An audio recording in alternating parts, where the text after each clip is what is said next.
I stood outside his apartment door, gripping the letter she left me. My fingers trembled, but my mind was steady. The weight of betrayal was heavy in my chest, but I wasn't here to beg or cry. I was here to end this on my terms. I knocked, and when he opened the door, his smirk made my decision for me. For 6 years, I thought I had built something unshakable with Emily. We met in college, both struggling to balance coursework and part-time jobs. She was my rock, and I was hers, or so I believed. We moved in together after graduation, and life felt good. Not perfect, but real. Lazy Sundays, inside jokes, shared dreams of traveling the world. We had plans, or at least, I did. She always said she wanted a future with me, that she loved me. I thought love meant loyalty. Then, little things changed. The late nights at work. The sudden new passwords on her phone. The scent of unfamiliar cologne lingering on her clothes.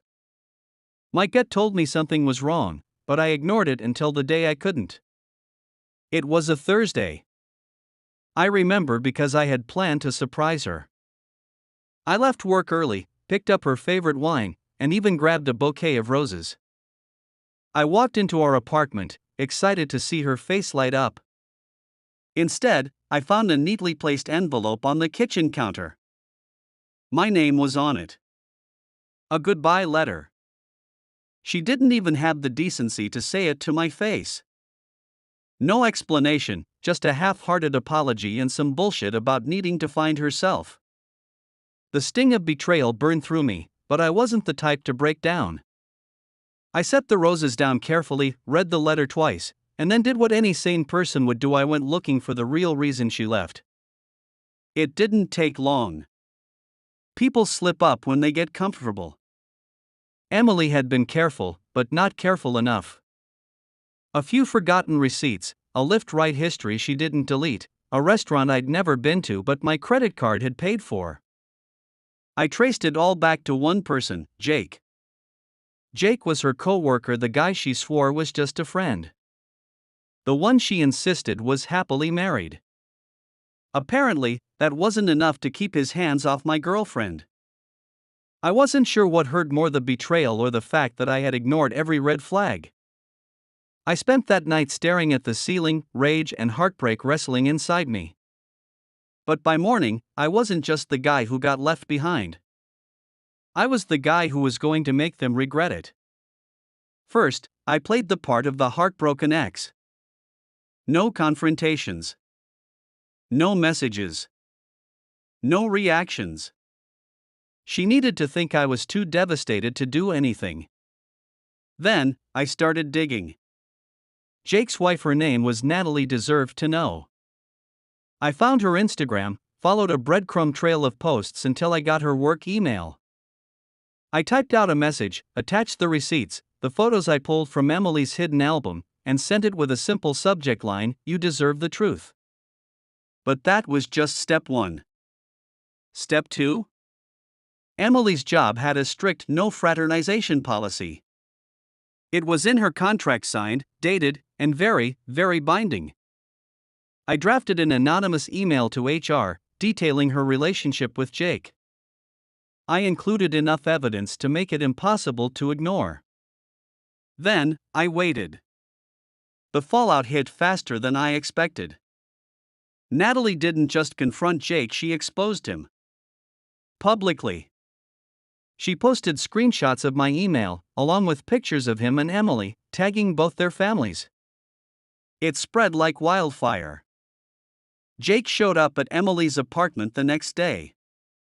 Yelling, pleading, blaming her for everything. She must have realized she was about to lose everything, because she called me that night. I let it ring. Her job caught wind of everything within a week. HR didn't hesitate. They fired her and Jake in the same meeting. I knew this because my friend at the company texted me a play-by-play. Apparently, she cried. Jake tried to deny everything. Neither of them walked out with their dignity intact. But I wasn't done yet. I knew where Jake lived. So when I knocked on his door that night, I wasn't just some jilted ex. I was the man he'd underestimated.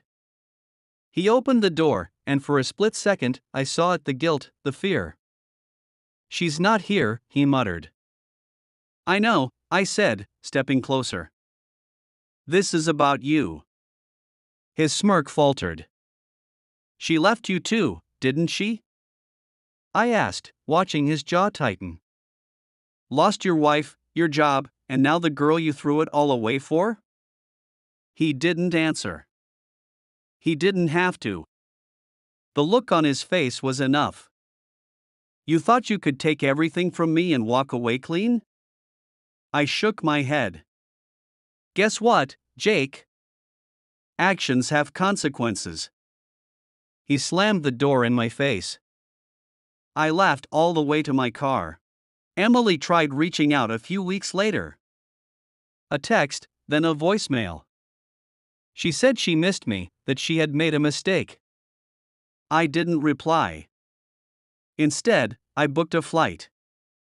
Somewhere warm, somewhere far from the wreckage she left behind.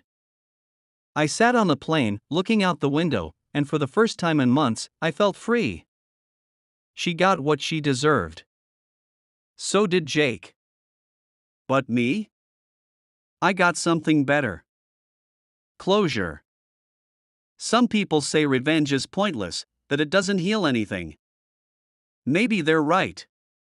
But watching them destroy themselves with their own choices? That was all the closure I needed.